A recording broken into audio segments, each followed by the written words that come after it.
So welcome to you all. We're very happy and pleased to have you all here for this first session on thrivability.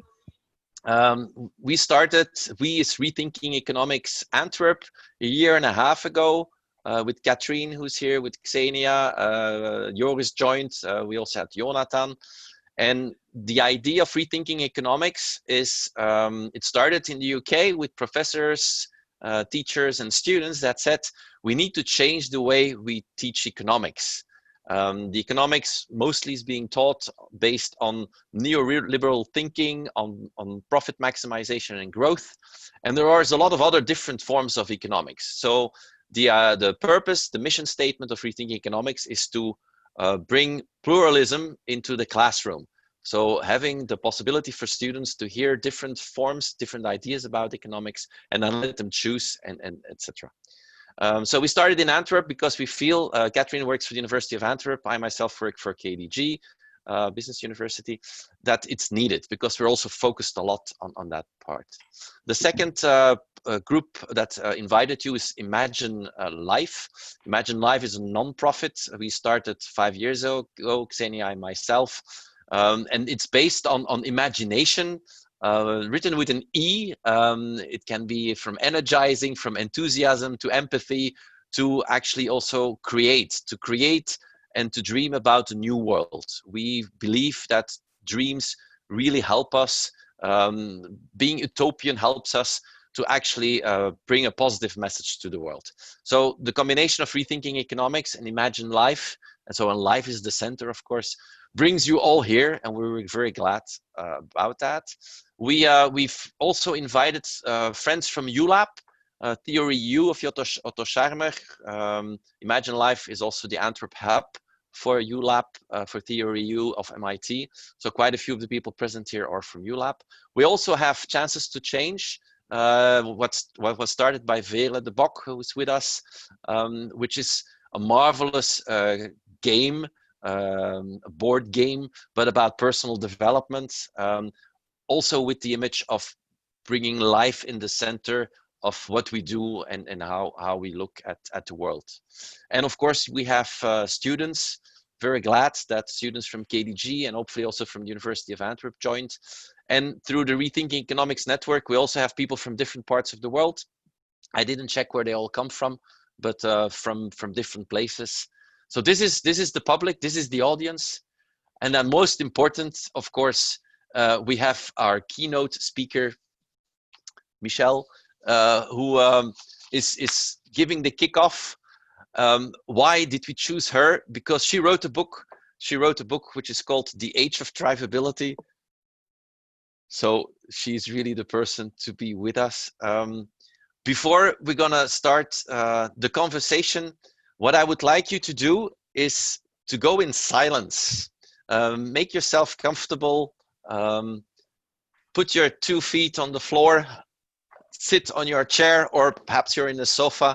Relax and just take the time. I will give you roughly about a minute to focus on your breathing. You may even want to close your eyes for that and just relax, calm down, and be in the moment, be in the present.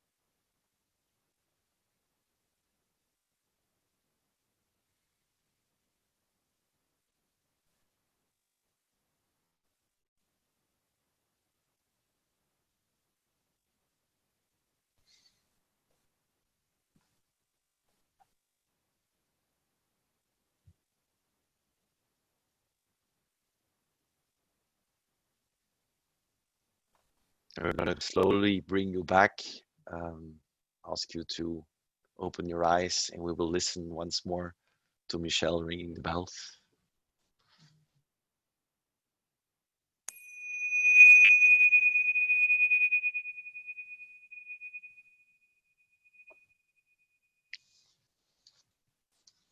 Thank you.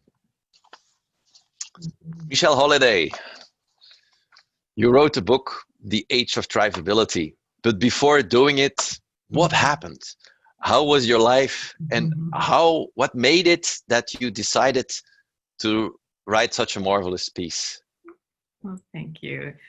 Well, first, let me say thank you for inviting me to come and share my story and be in conversation with you, Eddie, and with the whole group. This is really a pleasure, and I can see a few people that I know, and I'm happy to see, and I'm happy to see all of you. But what led me to write that book and to be here with you? Like you, Eddie, I had a corporate career initially in brand strategy and marketing for two big multinational companies internationally. I worked internationally, and it was interesting and exciting work, but also really disillusioning. And my sense was that there was something really important missing in the story we have about how we engage customers and how we engage with each other inside of organizations as well. It just seemed transactional and sort of lacking life, really, and mechanistic. I moved into consulting in organizational development, and that just reinforced that feeling that there was something missing in the story we have about work and organizations and life and society. So I went in search of what was missing, what was the rest of the story. My intuition was, and more and more people at the time, this was 20 years ago, were writing about worldviews and paradigms, and that we have a guiding story that is mechanistic and reductionist, that tells us everything operates like a machine and we're separate from each other and separate from nature, separate from our organizations. And at the time, there were just a few who were writing about another story, or the rest of the story, that there's also life.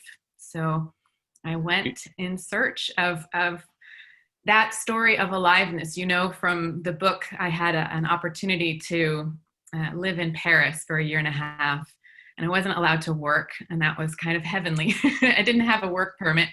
So I thought, I'm going to follow my curiosity and figure this out. And so my research during that year and a half was really broad, just looking at what it takes for any living system to thrive, our bodies or a rainforest or an ant colony, and what it takes for an organization to thrive, or an economy or a community. And are there patterns that are common to all of those? And there are.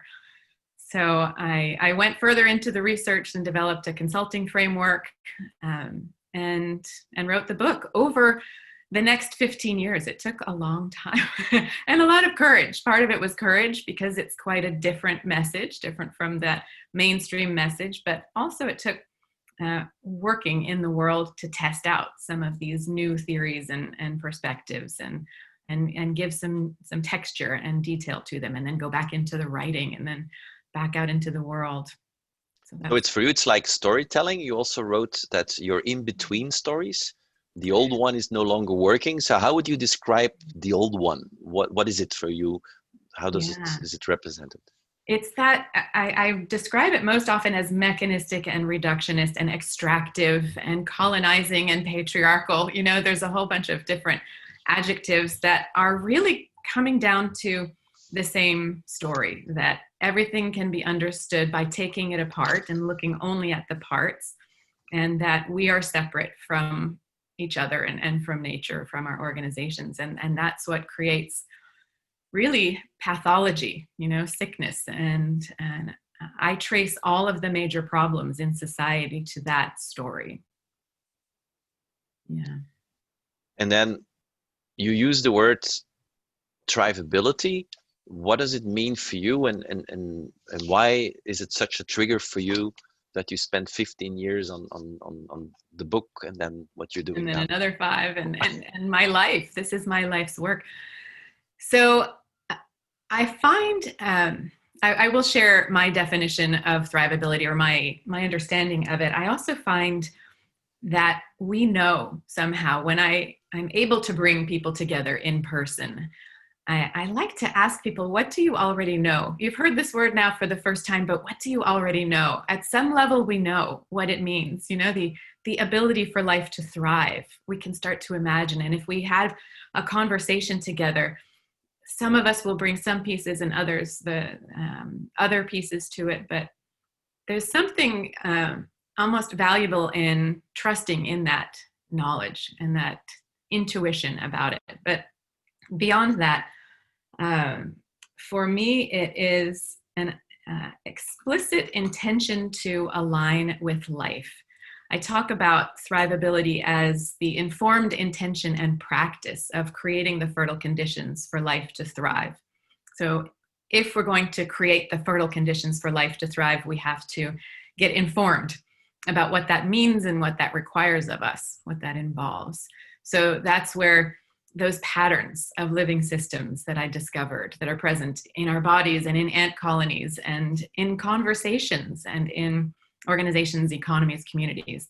We can get informed by universal design principles like that, or from indigenous wisdom, or from the arts. There are many ways to develop a theory about how life works and what it needs to thrive. So find a way to get informed. And I offer one way. And then set that as your intention. So currently we set as a society, as a civilization, we set our sights on something far less than enabling life to thrive, right? Things like productivity and profitability that are fine in themselves, but if that's the limit, if we don't go as far as intending to enable life to thrive, then we'll continue to fall catastrophically short of that goal. So we need to get clear and explicit. That's what we're aiming for. And then the final piece is recognizing that it's an ongoing practice, a life practice, and it's an individual and collective life practice, like a martial arts practice or a yoga practice or a spiritual practice, to deepen our ability to sense what's needed and to respond with effective action over time in experimentation and learning, curiosity and creativity. Wow. Now, if I look back at your background coming from the corporate world, I think like in business, and you asked me what am I teaching? I'm teaching sustainability. Was that the first step towards thrivability, or so how do you perceive sustainability within organizations and companies? And yeah, it's a good question. I might offend some, but I see sustainability as a progression of the mechanistic story, an important one. But what I've seen in the sustainability movement is most of all almost an engineering approach to making the machine work better. And we have to do that, but it's not enough. There's more that's needed. We also need to restore and regenerate our ecosystems and societies. And there's more that's possible when we fundamentally rethink the story we have about what is an economy, what is an organization, what is its purpose. And I don't find that sustainability goes quite that far. And it needs to. We need to go that far. So very happy for all of the people who dedicate themselves to sustainability. They should keep doing that. And there's a sort of bigger or more foundational conversation that I'm interested in having that I call thrivability, or that is centered on this concept of thrivability for me. In preparing this conversation, you also mentioned a story about salmons in the river. It was about measuring. I mean, I know that you also spoke to MBA students last week, and of course, all the business students and MBA students, they want to measure. So how do we measure it? Yeah. Can you share that story with us? Sure. And maybe I'll back up just a little bit. I spoke to this MBA class 2 days ago, and I had them do a playful activity online in which they had to imagine how would you design, or what would an MBA program be like if it were designed first by a robot. So that's kind of exploring the mechanistic story. And that was easy for them. They easily imagined that. And it was pretty familiar, pretty similar to their current experience. Then they had to imagine what an MBA program would be like if it were designed by a 5-year-old child. And that's sort of moving into creativity and play and experimentation, which is an aspect of being alive and aliveness. Play is not the opposite of work. It's the highest form of work, right? It's how we innovate best and collaborate best. So that was slightly more challenging. And then the final exercise was to imagine what an MBA program would be like if it were designed by Mother Nature herself. And they struggled really hard. That was very difficult for them to imagine how education could be structured in full alignment with life and what it needs from us and what it can offer us, as a nourishing experience. So I thought that was interesting. And this question that the MBA students always come with, well, how do you measure it? How do you measure thrivability? And I rarely get that question from anyone else, but the MBA students are taught that's the most important question. And so I like to invite them and everyone to expand that question, to ask maybe, how will we know? How will we know that we're contributing to life's ability to thrive? How will we know that we're tending towards another way that I think of thrivability is that our actions have the tendency to enhance the integrity, beauty, and regenerative capacity of the living communities that we touch. So how will we know that we're tending towards greater integrity, beauty, regenerative capacity? And maybe there will be some measurable things, some quantitative things, but very often when we go first to numbers, it's fragmenting. It's not inviting us to see the system in its wholeness. So in asking how will we know, it invites us to maybe first think about the system. And in the story I had shared with you, it's one I've heard many times from Bill Reed, who is one of the principals at Regenesis. They teach regenerative design and development, particularly in architecture and the built environment. So the story is that they were developing a wastewater treatment plant in Vancouver on the west coast of Canada. And they engaged the whole community in exploring how this project, in my words, could contribute to the thrivability of the whole community, to its integrity and beauty and regenerative capacity. And how will they know that they asked themselves as a community, how will we know? And the answer that they came to was they'll know when the salmon return to the waters, that they're tending to enhance the beauty, integrity, and regenerative capacity. And we could say, well, how many salmon, but, and probably someone did and does measure that, but there's something about recognizing the system level health, because the salmon will only come back if there's a thriving at the level of multiple aspects of the system. So it's that kind of a bigger question. When tackling that bigger question, you quite often use the image of a tree and talking about convergent wholeness, divergent parts, and in the middle, patterns of relationships. Could you perhaps elaborate on that metaphor or image for the news story we're looking for? Sure. So there are 4 simple patterns that I find in all living systems. The first is that there are individual parts, like all of us, and we each bring diverse perspectives. And we know from biodiversity that that's valuable, that adds to the potential for thrivability of our system. The parts are connected and supported in patterns and structures of relationship. And the more open and free-flowing those relationships can be, the more resilient and adaptive and creative that living system is likely to be. So we're not all that resilient and adaptive and creative right now because it's just me and Eddie. It's just the 2 of us. But fortunately, there's going to be more opportunity for us to be in open conversation.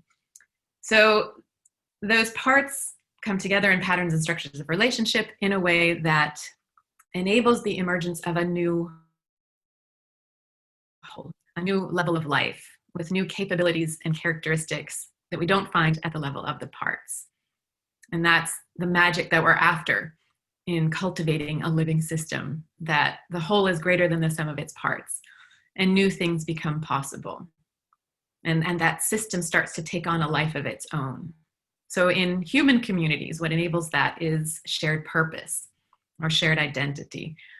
So if we all just got together on Zoom, and even if we had open and free-flowing conversation, we wouldn't get that magic unless we put in the center a really powerful question that we care about, that all of us care about, and that's important for us to explore. Then we start to see the potential for that emergence of new possibilities and characteristics. And the final piece is that the parts come together in these patterns of relationship in a way that enables the emergence of a new level of life. And what powers that set of patterns is life.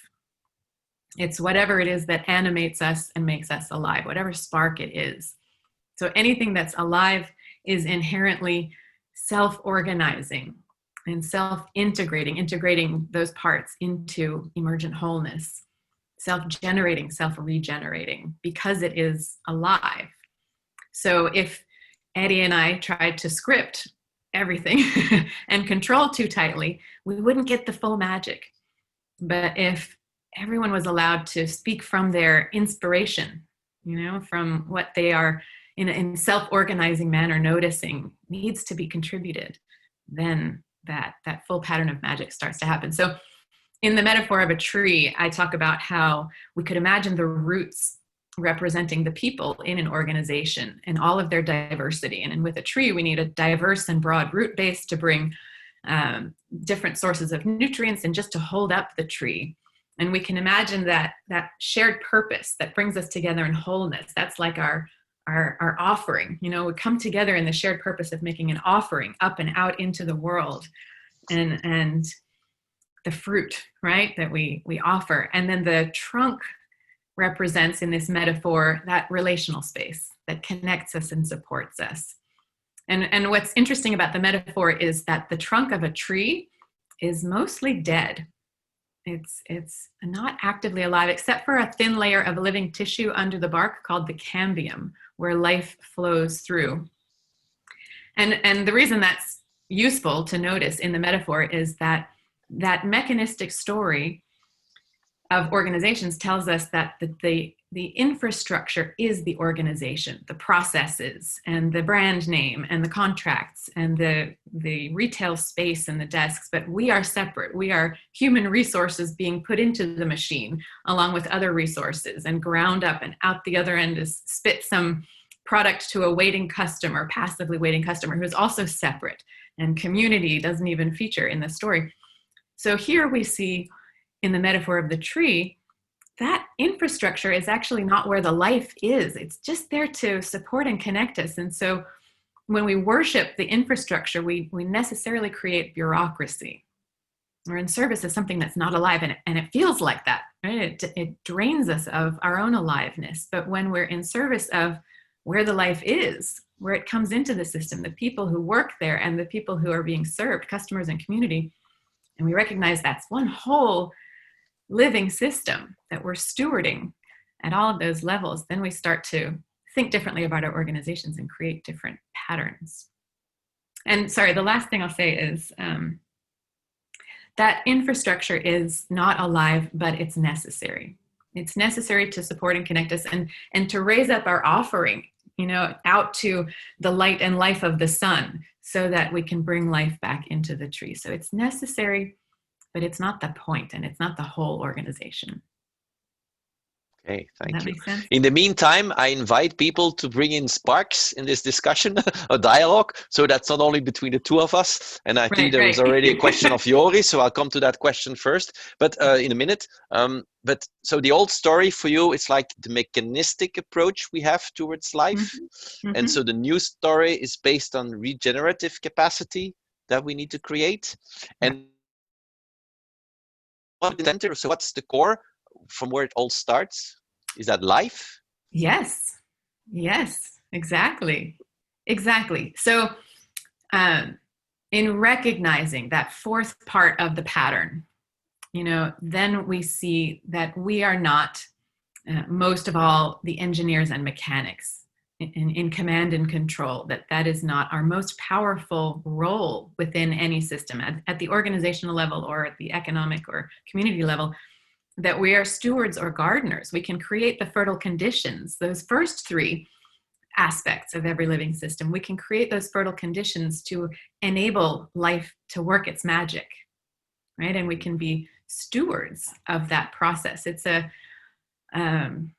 not a commonly known word, steward, but my definition of it is that it's the combination of reverence and responsibility.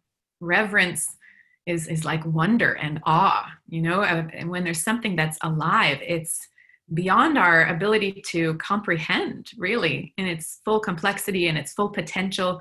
We can't comprehend it fully. We can't ever know its full potential. It's worthy of our reverence as a child is, so a team is, or another person, or a community, or what we call an economy. And so we come with that service and that reverence, and sort of paradoxically, even though we can't comprehend it, we can't fully control it, we feel called to care, to respond to its needs, to be responsible. So this is how I think of stewardship, that combination of reverence and responsibility in service of life's ability to thrive and those fertile conditions that we can cultivate. Okay, I'm going to ask Catherine, who sent me a message that she can summarize the different questions into one question. So Catherine, shoot. So I try. So I think like the overarching question is, let's assume that people are aware of thrivability and that we eventually want to get there. But what would certain actions be in order, like certain steps of some sort of a action plan? And related to that, is it maybe easier the more communal society or groups or whatever, or organizations are organized? Does it make sense? Good questions. So I think the most powerful action towards thrivability is conversation. I think we need to have bigger, bolder conversations to ask, what will it look like? What could it look like for each of us in our partness, that first part of the pattern, for each of us to show up more fully, to feel at home in this work together and in our bodies and in community, and to be nourished in the process. What could that look like? You could have a conversation about that with your colleagues or your neighbors, and relationship. What could it look like if we had patterns of belonging that were not only effective and helped us make decisions and get things done, but were filled with trust and joy and playfulness and learning? What could that look like, and what would support that? And wholeness, what calls to us uniquely, that is our purpose? How can we serve this moment? And there's such a need for people to show up more fully in more heroic purpose, and so to explore that, what are we noticing that calls to us to contribute as a collective, even if it's you and one other person, or it's many of you. And then finally, what would help us savor this experience of being alive together? What would invite inspiration and beauty and movement so that we can really invite life in to work its magic? Those are kind of revolutionary questions, in an economics context, but those are the design conversations I think we need to be having. And the answers will be different for every context. I think one of the questions is related to that. So in order to have these conversations about trust and wholeness and bringing life into contacts. How do you do it if you look at companies? One of the question is it easier in smaller organizations to make them more open to thrive because there is little or less bureaucracy? Or so what's your point of view? So in the business world, because if you link thrivability with economics, and with organizations, just let's focus on multinationals or SMEs, small and medium-sized enterprises. How do you do that? And there was the earlier question about whether more community-oriented cultures are more open to this as well. And I do see, I mean, I live in Canada, though I'm from the US, and I see the stark difference. You know, Canada is much more community-oriented, the US is much more individually oriented. And they each present their own challenges. Canada is not known for, and Quebec in particular, not known for entrepreneurship because the individual is not really supported and invited to share their gifts. And conversely, in the US, we find the opposite problem. So I haven't found, and maybe I haven't spent enough time in Belgium, but maybe that's where I need to go to find that magic combination. And so the combination is individual entrepreneurship and creativity linked with feeling of community and belonging. Yeah, and the ability to hold both of those and not feel that it's a balance. It's a cultivation of all of it. It's not trading one for the other. So there's a sort of a level of consciousness that's able to hold both of those and design for it and be in curiosity to see how could we experiment in order to optimize and maximize both and learn from it. So that's at the kind of cultural level. And then there was the question about organizations. And I do find it's easier in smaller organizations. The largest organization I've worked with is 650 people. And that was a wonderful size. And then I've worked with very small ones. What I find even more effective is a community of practice within a sector, so that we're sensing together what's needed and learning and experimenting together, and they can find courage from each other. It's really difficult for one leader, and generally there's a leader or a small team. It's difficult for them to find the courage. I think last year you were invited in Bruges for the tourism sector. Right. So what's the link? Because you're talking about it's perhaps easier to bring it into a sector's approach. Perhaps you can elaborate on how you did that with tourism? Sure. So tourism was already starting to, the industry was starting to recognize that there's a need for fundamental change. And Belgium, Flanders in particular, is really pioneering, really asking those bold questions, like what if we don't seek to grow, but instead seek to enrich the experience for our communities most of all, so that they can reach out to invite guests and visitors from a place of thriving. So let's see how to describe. My colleague Anna Pollock accompanied Flanders for 2 years of asking those questions and asking it across different communities and experimenting with different approaches. So it's really that ongoing practice. And now tourism is forced to go even further. The pandemic has changed that industry, I think, forever. And I think there's no avoiding the need for fundamental transformation. So it's a really rich time. And the same is true in agriculture. That's another sector that I work in. I bring farmers together. The land is exhausted in the same way that communities, tourist destinations have become exhausted. We can't extract any more. So we have to go back to our assumptions.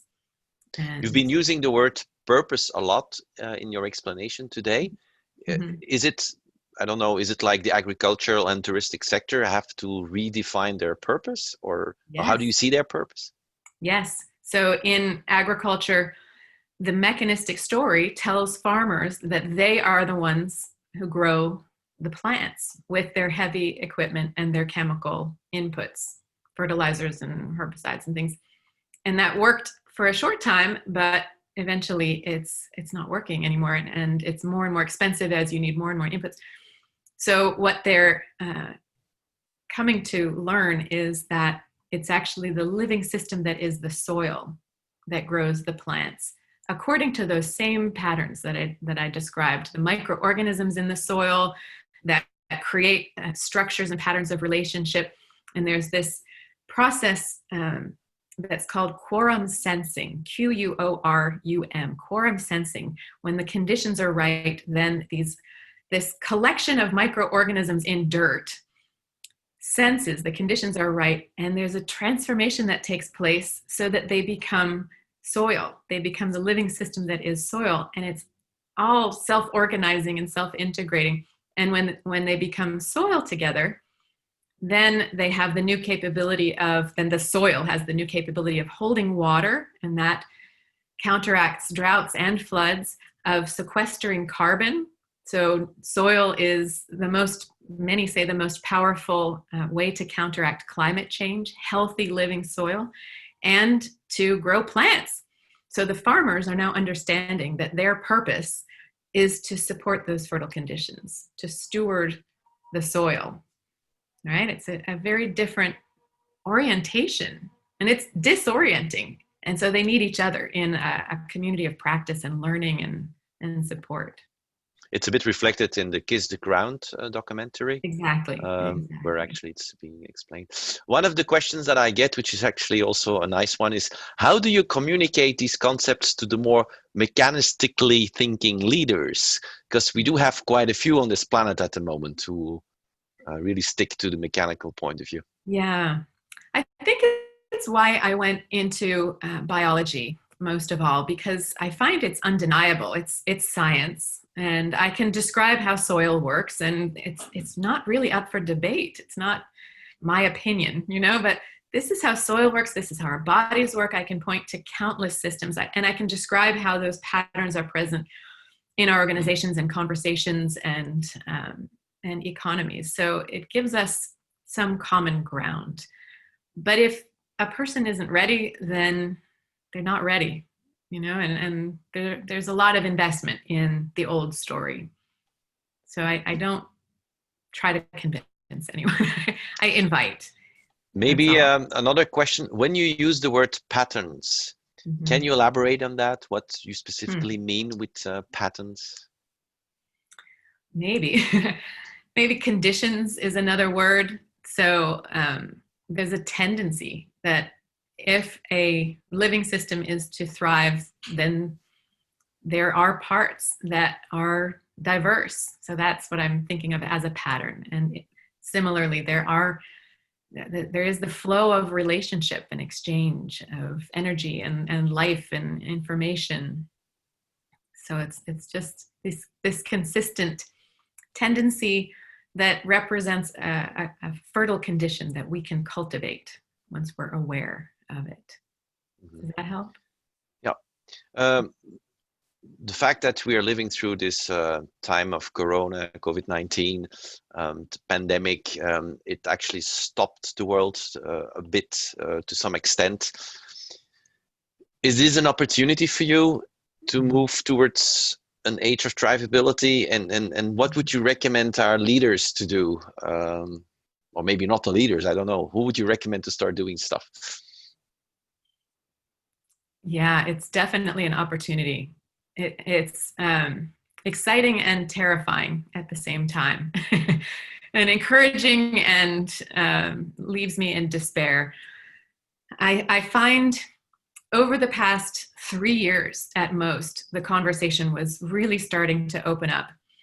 And then in these past 6 months, I'm able to have far bolder conversations. People are much more open. So that's my experience. And I'm seeing that this experience of the pandemic is helping people understand the interconnectedness and interdependence, the systems nature of our world, of our lives. It's helping us realize we do have the capacity to make rapid and dramatic change. So suddenly we might do this. We might actually change the system that seemed just so monolithic and unchangeable. So I think we feel our power more. So there's a lot that's really encouraging. And then there's the possibility that it'll all still come crumbling down, you know, and those of us who are working at these new stories and new patterns will have to be there to help build up something new. My hope is that we can build the new even as the old is crumbling, and prevent too much suffering in between. Is there a role for everything which is linked to education? There's even a question, how can we explain and teach people about this who never studied anything to do with biology or economy, for example, our parents and our family members? So it's a combination of what's the role of education in general for youngsters, but apparently it's not only for youngsters, but for parents and family members. How can we bring this message to them? So the first thing that comes to mind is expanding the purpose. Again, I'm using the word purpose, but what's the point of education or of parenting? You know, that we're developing these young people, or any age, to both contribute to the thrivability of the world around themselves and to be nourished in the process. And I like this phrase, learning for life, to kind of encompass what I think of as this purpose of education, that it's learning for real life, for real things that are needed of us, real skills. My daughter is 17 and she's really annoyed that in high school she never learned how to do her taxes. You know, she thought, like, this is something every human has to do. Why wouldn't they teach us that? So learning for real life, learning for the length of our lives, you know, and so maybe that means it's spread out. We continue, the structure is changed. Learning for the breadth and depth of our lives, not just our intellect, but how could education and learning be designed for more learning in alignment with life's natural patterns, as I've been describing. And there's a version of all of this that I've developed specifically for educational context. And then learning explicitly in service of the whole of life, you know, of life's ability to thrive. So there's a fundamental rethink there. Do you see a role of the internet? Can that help or perhaps not help? Yeah, absolutely. It's helping us to be in this learning and exchange together. It's really powerful. I wouldn't know any of this that I've been sharing with you if it weren't for the internet. So it is sort of the global brain. I think it's really a wonderful tool, and we have to remember to connect with the land and people and place. We also need to be rooted in real embodied experiences. This is kind of the most direct way that we can allow life to flow through us and guide us in how we can be of greatest service. There's a question which is a special one. Have you thought or encountered of a context where thrivability doesn't work? For example, when nature gets angry and comes up with a virus, a storm, or a hurricane. One of the, I think, beautiful things about thrivability or aligning with life is that it also allows us to embrace death. Death is part of life. And endings and compost and rebirth. So I wouldn't say that when something is dying, that is other than thrivability. That is also a natural part. No, I think it's present anywhere there is life. It's only when we are working counter to life's natural patterns, when we are seeking to extract for our own benefit and not recognizing the wholeness. It's about seeking wisdom, you know, finding the wisdom in whatever our context is. So wisdom is always good and needed. Yeah. Doesn't it all come down to the question said by Steph, what does it mean to be human? Human and alive, I would say. Human and alive. Yeah, I have a line in the book that it changes what it means to be human and alive and at work in the world. Yeah, it does. The best thing anybody ever said to me in a workshop of mine, this was years ago, she said, "You're challenging everything we've been taught for decades. You're giving us a message that goes against everything we've been taught, and yet it feels like home." There's something that is, and that's kind of where I started in this. You know what thrivability is. I don't have to define it for you. If you understand, if you're in tune with what it is to be alive, and that takes some work to take away the clutter and give ourselves permission and find the practices that allow us to tune in. But yeah. There is a very nice question from you from Veerle. What is your wildest dream if there would be no limitations? Oh, what a great question. My wildest dream is that this would be the conversation in every government, in every school, in every community, that it would be the natural and obvious thing for us to ask ourselves anytime there's a need, an opportunity, a problem, that we would gather a stewardship circle around it, and that it would be a practice ground for creating a more thrivable world in itself, even as it is addressing the problem or the challenge, that becomes the practice. We're aligning with life. Thank you for the question. We're going to go on for, let's say, 5 to 10 minutes, and then we're going to do something different. You will find out how we do that in 10 minutes. But there is a question. Could you summarize your message to people who are completely new to this?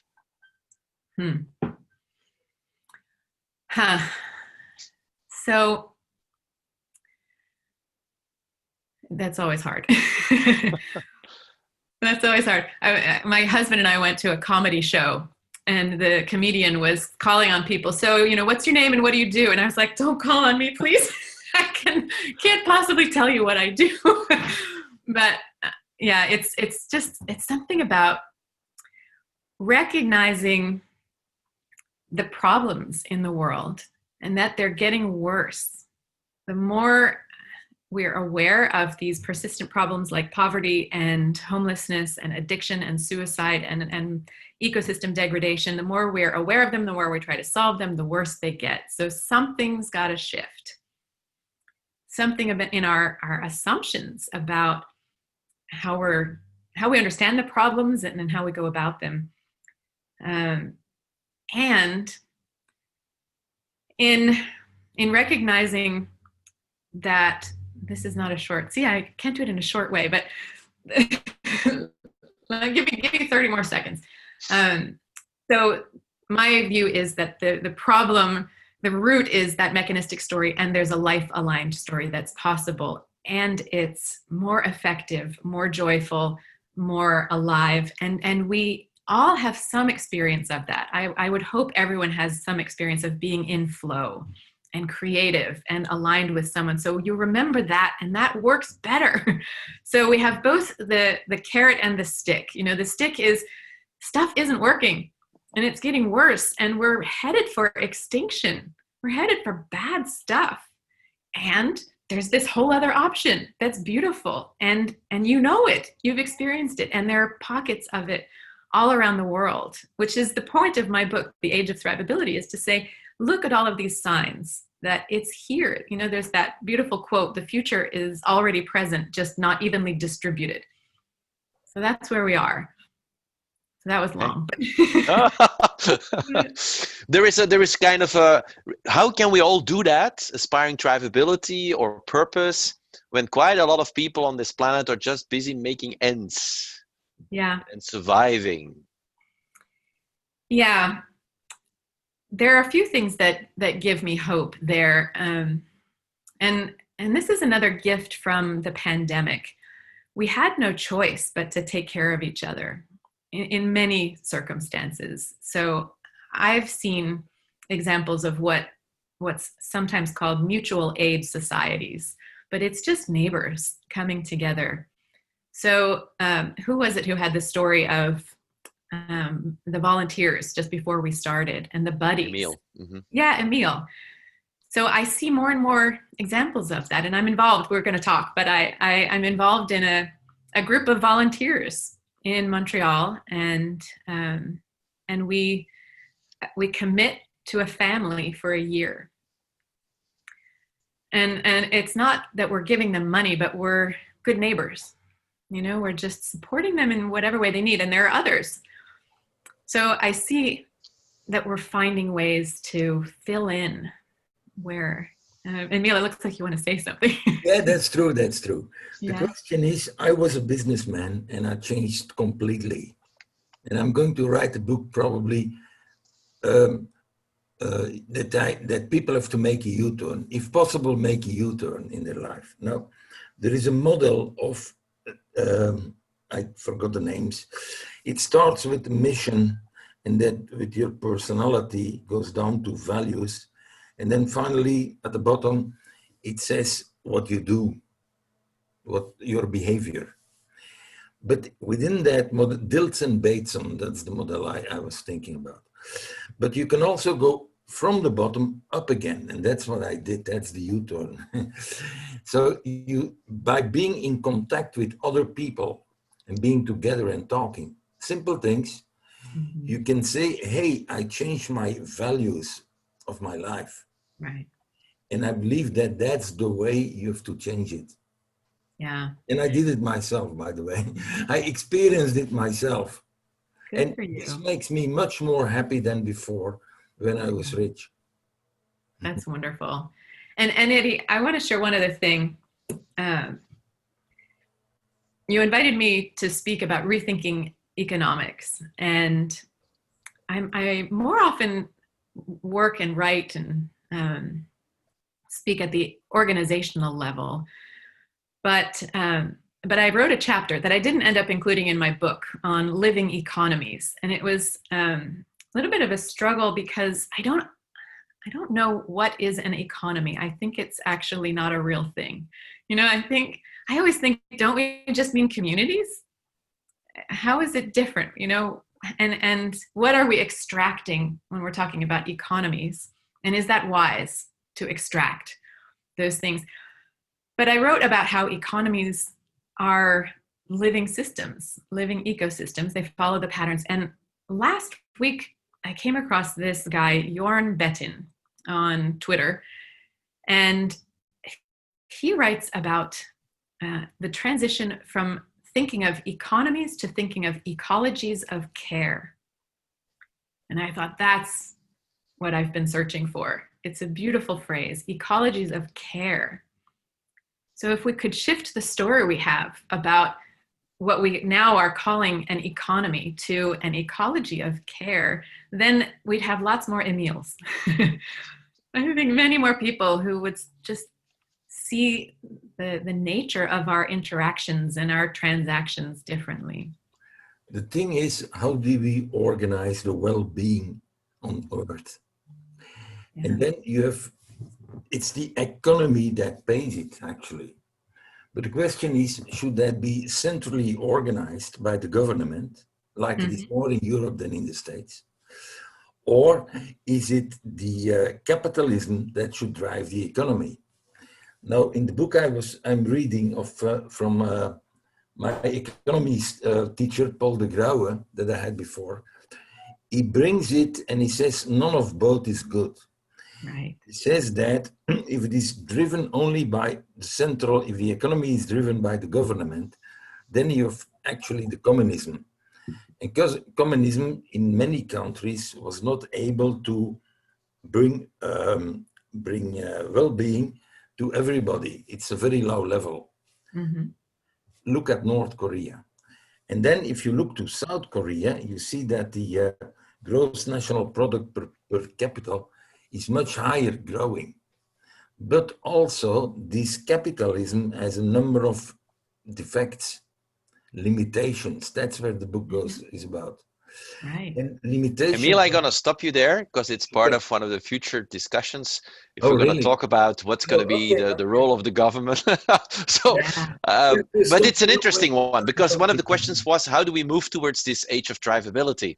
Will it come from citizens, from engaged citizens that start in their own local community, organizing themselves, making these patterns and networks working? Do we need the support of a decentralized government, a centralized government? What's the role of business? I think the goal, the purpose is there. We want to move towards not sustainability, and I've taken that criticism and I agree. We need to go one step further to move towards more thrivability instead of just having it sustainable. It should be abundance. It should not be a shortage. So it's going to be a whole process to get there.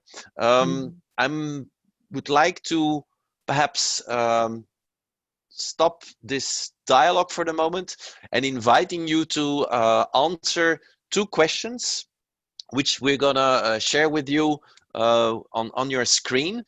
So if you could answer the question, if a thriving society is what we're aiming for, what do we need to let go of in our current economic system according to you? So I invite you to start answering in the chat box. What do we need to let go in our current life/economic system, according to you, to move towards a thriving society? So I see as answers: fear, ego, individualism, the money system as it is. Steph says the same money system we are using. We have to go beyond stuff, growth towards quality. We have to end focusing on profits and compulsive growth. We have to let go of our fear, the internet as it is, speculation and competition. We need to let go of completely wrong measures of what value is, risk aversion, pursuit of profits at all costs, ego again, then putting the individual over the common good. And Agnes says the obsession with growth, always wanting more, ego again. The idea that we always need more, competition, ego, extraction and dominance, fear of others. Let go of treating our body as an object. Get out of the more mindsets, possession, and the idea that getting richer is better. Okay, materialism and patriarchy, and yeah. The next question, which is of course the opposite. No. What would you like to have more of?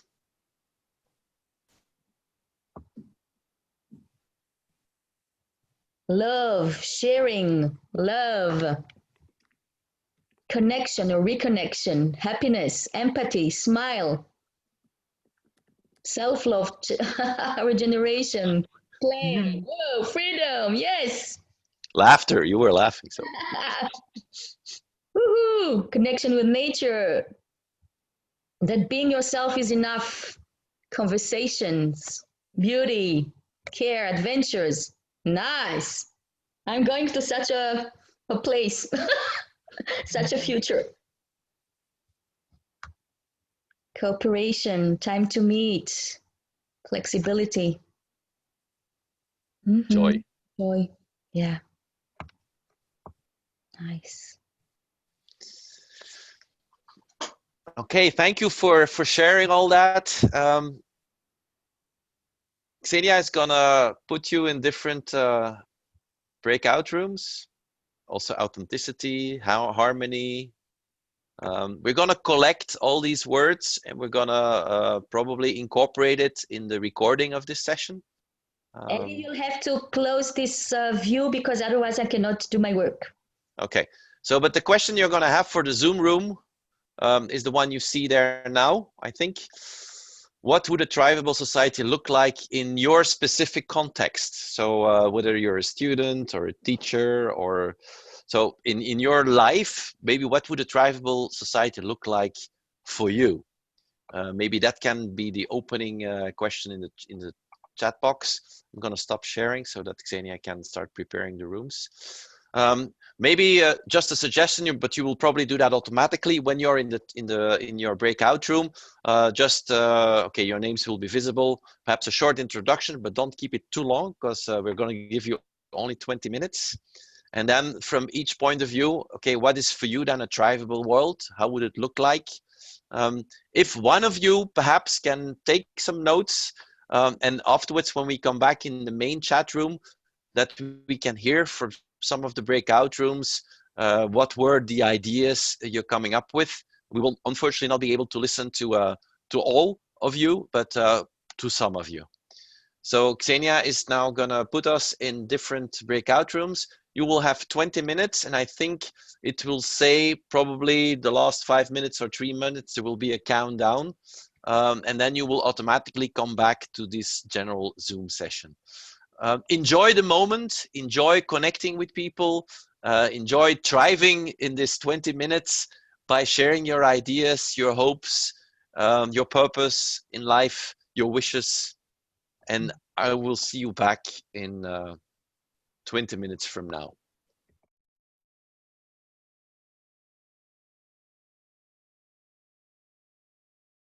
Fantastic. Yeah, for us it was like, okay, 20 minutes, my God, that's fast. Can we have a few people sharing with us, what was it? I mean, the question was, okay, what does it mean for you, thrivability in your context? So what is a bit your dream, and was there kind of common ground in it? Was there a kind of thing that came out of it, or perhaps not, differences? So who would like to start? Which team? I don't know if you discussed who's going to say it, but still some people coming in. Just a question, Xenia, did everybody come back? Because we lost some people, it seems.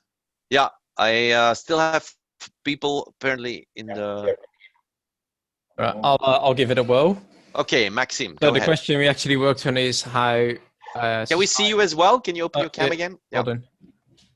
So the question we worked on more so was how a society could move to a more thrivable or more thriving society.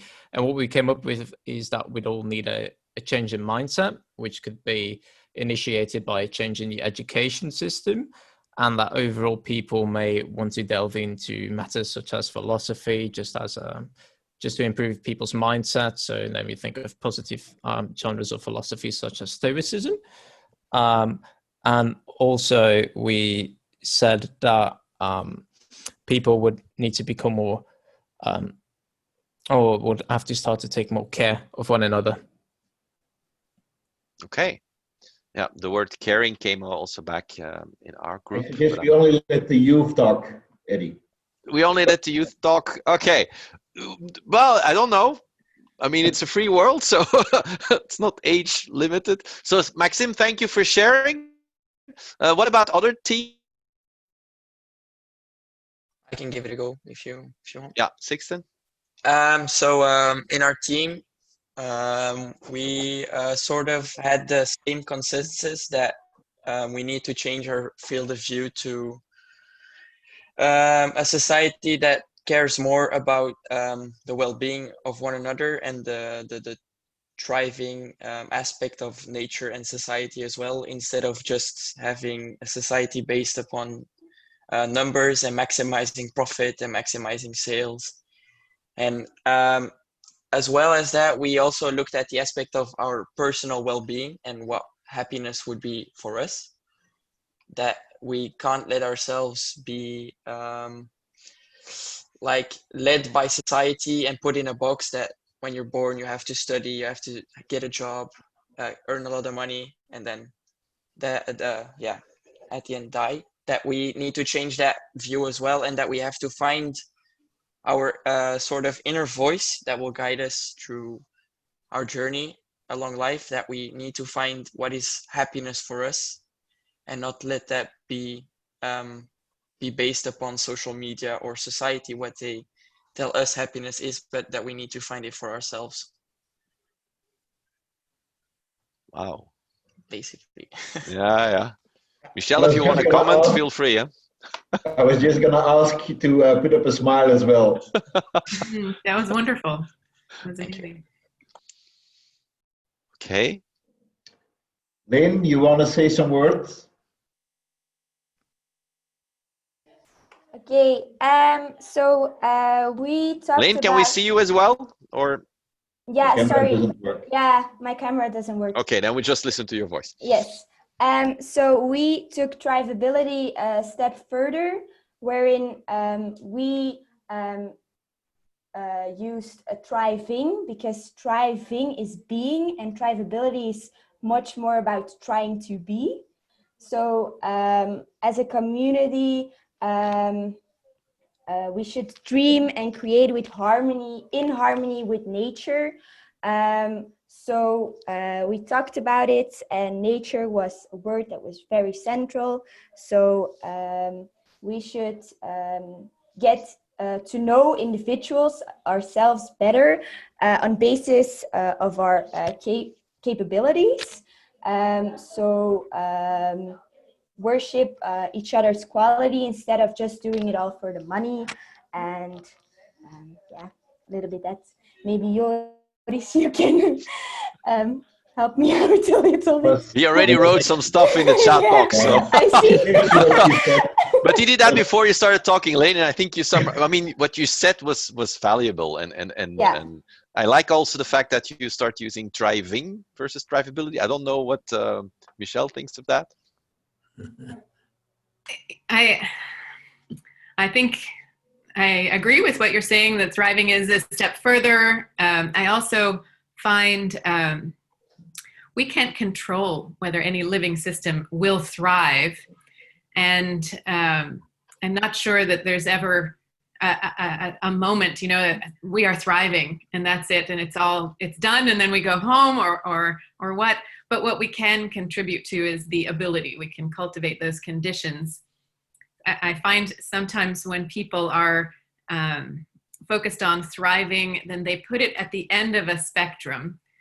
And then they start to say, well, I need to survive first. Then I can thrive. I mean, I'm not even surviving. Or first we have to do sustainability, and then eventually we could talk about thriving. But we can cultivate the conditions for life to be able to thrive more now. So this is why I focus on thrivability. It's all good. Just as long as we're focused on life and what life needs, then that's the conversation we need to be having. It actually was triggered through a new education system they are trying to set up, and it was Jennifer who brought it up, whereby if you teach children to understand themselves and to be closer to themselves, and the same thing you do for nature, automatically they will care more for themselves and also for nature. So it starts with the education system to make different people out of us, or to make ensure that children are thinking differently than we have been taught and been doing. Okay. Thank you. Wise words. Other groups. I'm still curious because there are more groups. So what was discussed in other groups? Maybe I will try to summarize. Just because what Joris was saying is a little bit connected to the first thing I'm going to say. It's the seed of talent that is supported by the whole group, and not only just like letting children just find their own seed and let it grow, but also everybody, not just trying to say.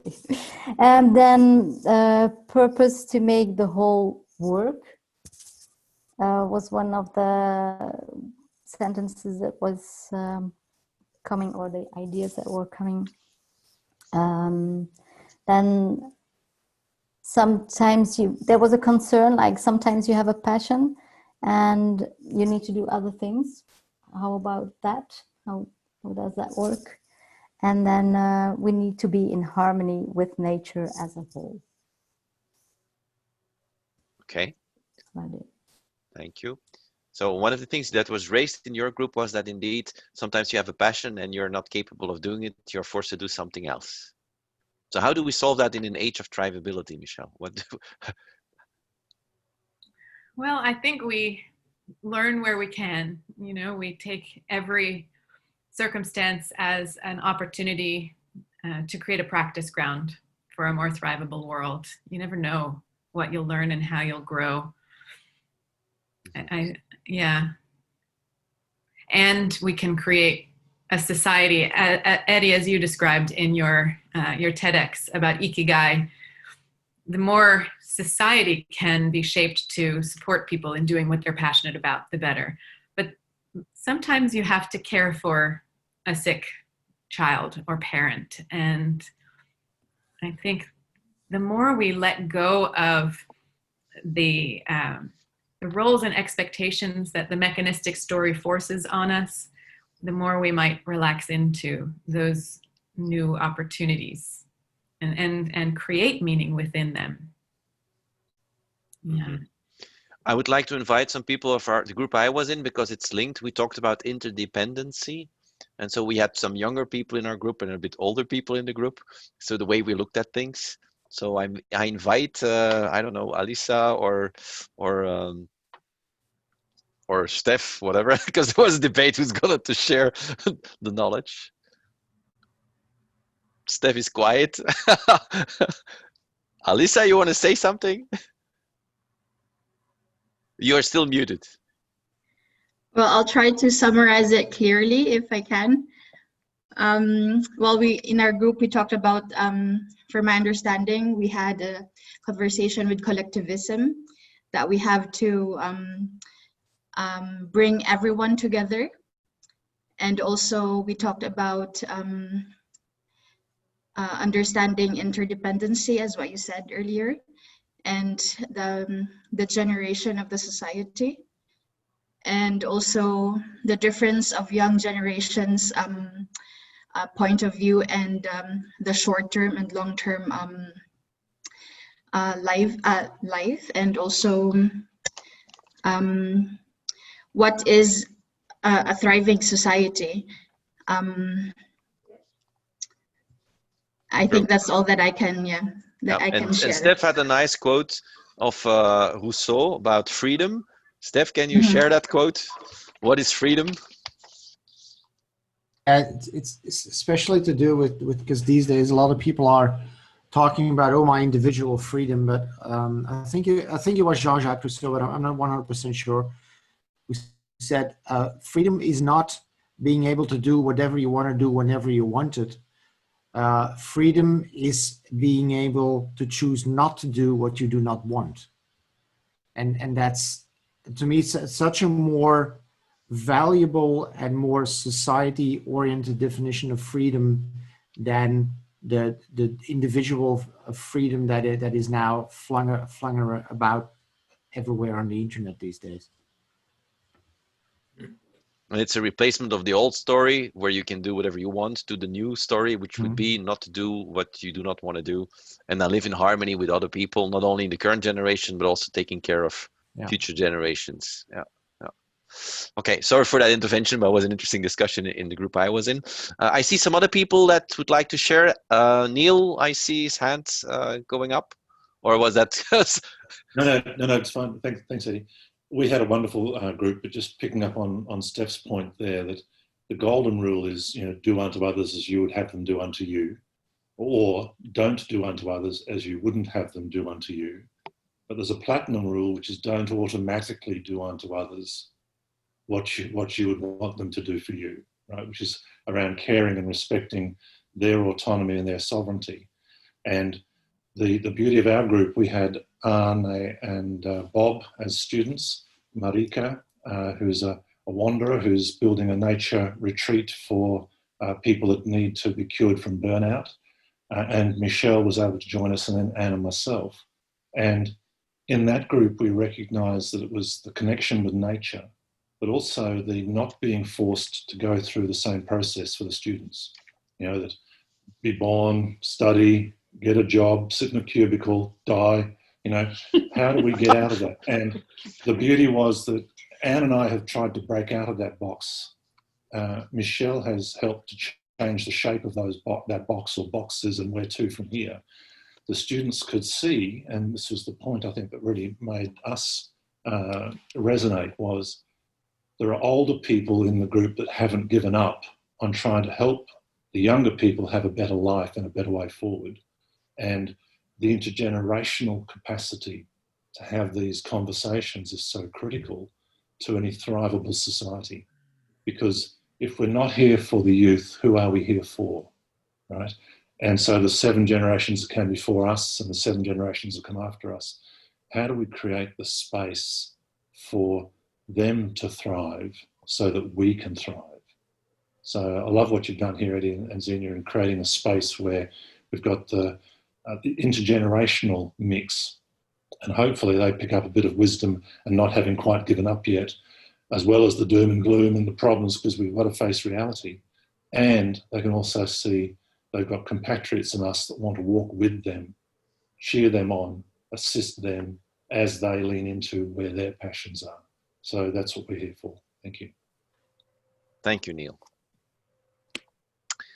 We have time for 1 or 2 more, and then, so still someone wants to share?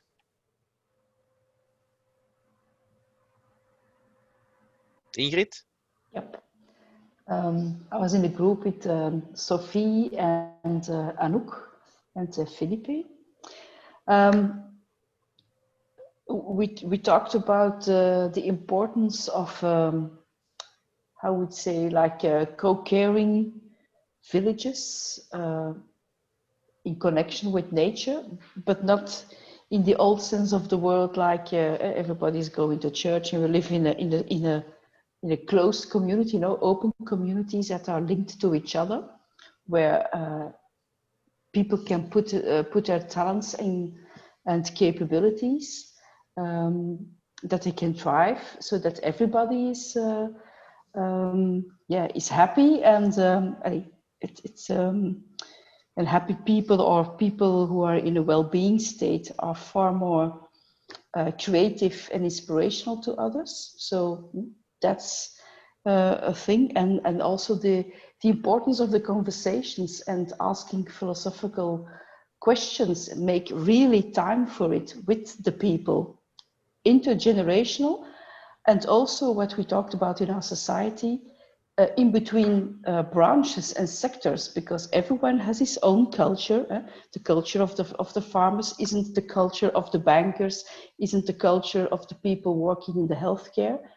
We need more to mingle, and just like living and working shouldn't be separate. We are living. So I think that is a bit what we had as a common ground. If Anouk wants to add something, okay. Thank you. She just thumbs up, so that's it. Okay. Is there still someone else, or I'm just seeing? I don't see everybody, so if somebody is raising his or her hand, I can't see it. So still a group wants to share, or do we leave it for that part?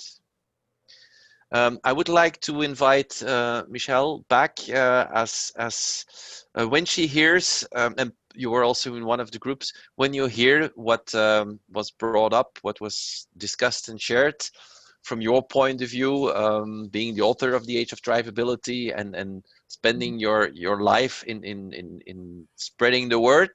How do you feel about what you heard? I feel so grateful that you all showed up, that you came for this conversation, and hearing about your small conversations reinforces my belief that you know what thrivability is. And I'm affirming that. I hope feeding your courage by sharing what I've noticed and what I've experienced. Yeah, I'm really grateful.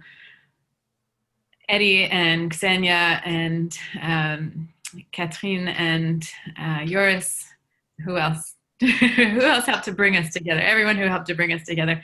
This is a wonderful format. I really appreciate that it was conversational between us, that you supported some conversation between all of us and the small groups. I think this is just what's needed. And I really loved the intergenerational part. And I'm so impressed with the young people. You are wise and beautifully articulate and able to synthesize complex thoughts. And that's advanced, and that's what's needed.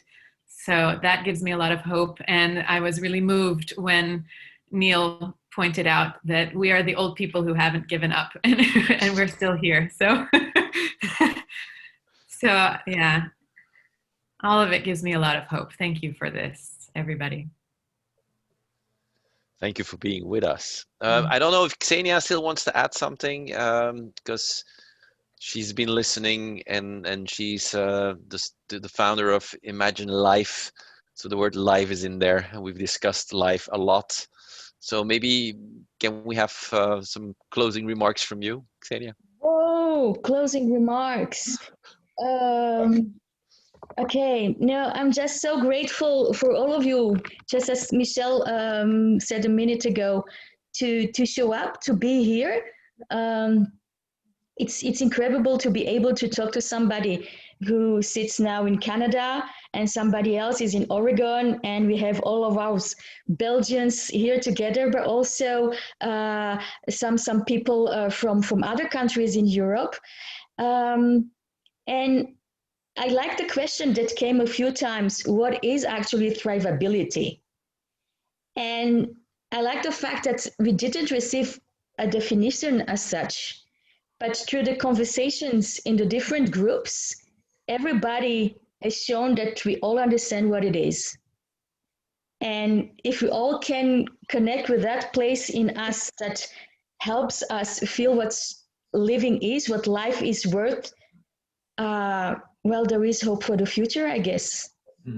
So, yeah, me happy. And I invite you all to write 1 or 2 words what this evening brought to you in the chat box. So having spent almost full 2 hours with us, listening to explanation of the Age of Thrivability by Michelle Holliday, having the possibilities to asking these questions, and then afterwards in the chat box. So what is it what you take with you? So we have some English words: clarity, connection, hope. Doorzettingsvermogen in English is perseverance. Warmth, gratitude, connection, inspiration, intrigued.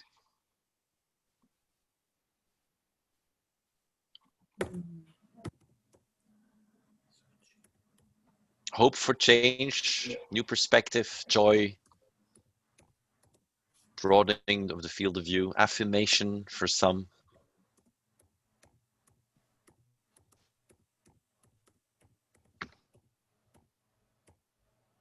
And while you're writing the words in the chat box, I'm gonna share a bit what you can still expect from us. But please keep on writing.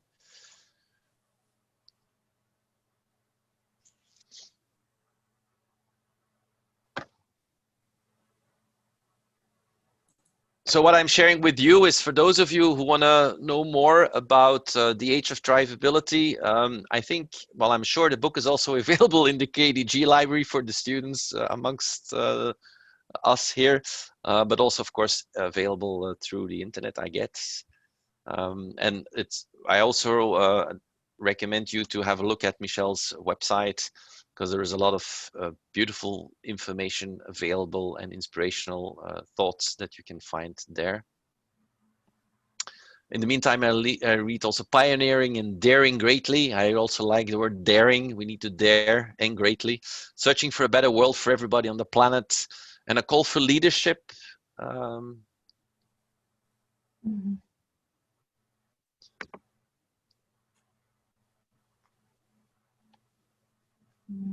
So I would, if you like this way of listening to people who really have a message and who really add value to our society, we have 3 other speakers planned coming up.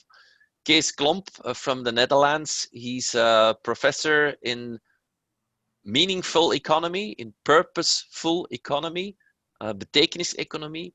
He's someone who brought together a lot of people around the globe to participate in a book which is called Thrive, with an exclamation point. Initially, the book was planned to be released just before Christmas, but I hear that there's a bit of delay, so it will be January. But we will have him with us the 9th of December, talking to us in a similar format about purposeful economy or meaningful economy. The 20th of January, we have Daniel Christian Wall. I don't think I have to introduce Daniel. And we have the 10th of March, Hans. he now knows again that he's expected. He was part of the audience also today. We plan a couple more, so I will keep you posted. If you want to be informed, you can do it via the Facebook group Rethinking Economics Antwerp or via the website Imagine Life, where we will keep you up to date. I'm gonna stop sharing. Yeah, I also read the comment now of Hans. Sorry, young people, for the prison we put you in. Maybe I would like to share that when we had discussion, Hans was in the group, he was mentioning that we should change that story instead of having people imprisoned, disconnected from the world. A prison should be there actually to reinstall connections. And so but he will talk about it when he will be with us in March. I hope that the young people here in the audience today understand that also the older people would like to have things changed, and we would like to work together, interconnect, to have these relationships going so that we can move towards a better society within the ecological boundaries of our planet. So Jennifer says we can just step out of the prison. Yes, we can. It's almost 10 o'clock. I'm going to thank you all for being with us, the organizers, the co-organizers, and also all the participants. And I would like to give a very big applause, so you can all unmute yourselves. And we're going to give a big applause for Michelle.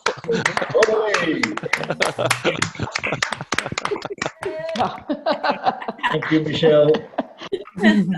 And from us in Antwerp, and you have the Cathedral of Antwerp behind me, I wish you all a very nice evening. I also wish you a very good health. Stay healthy, you and all the people around you that you really love, and hope to see you back again in December on our second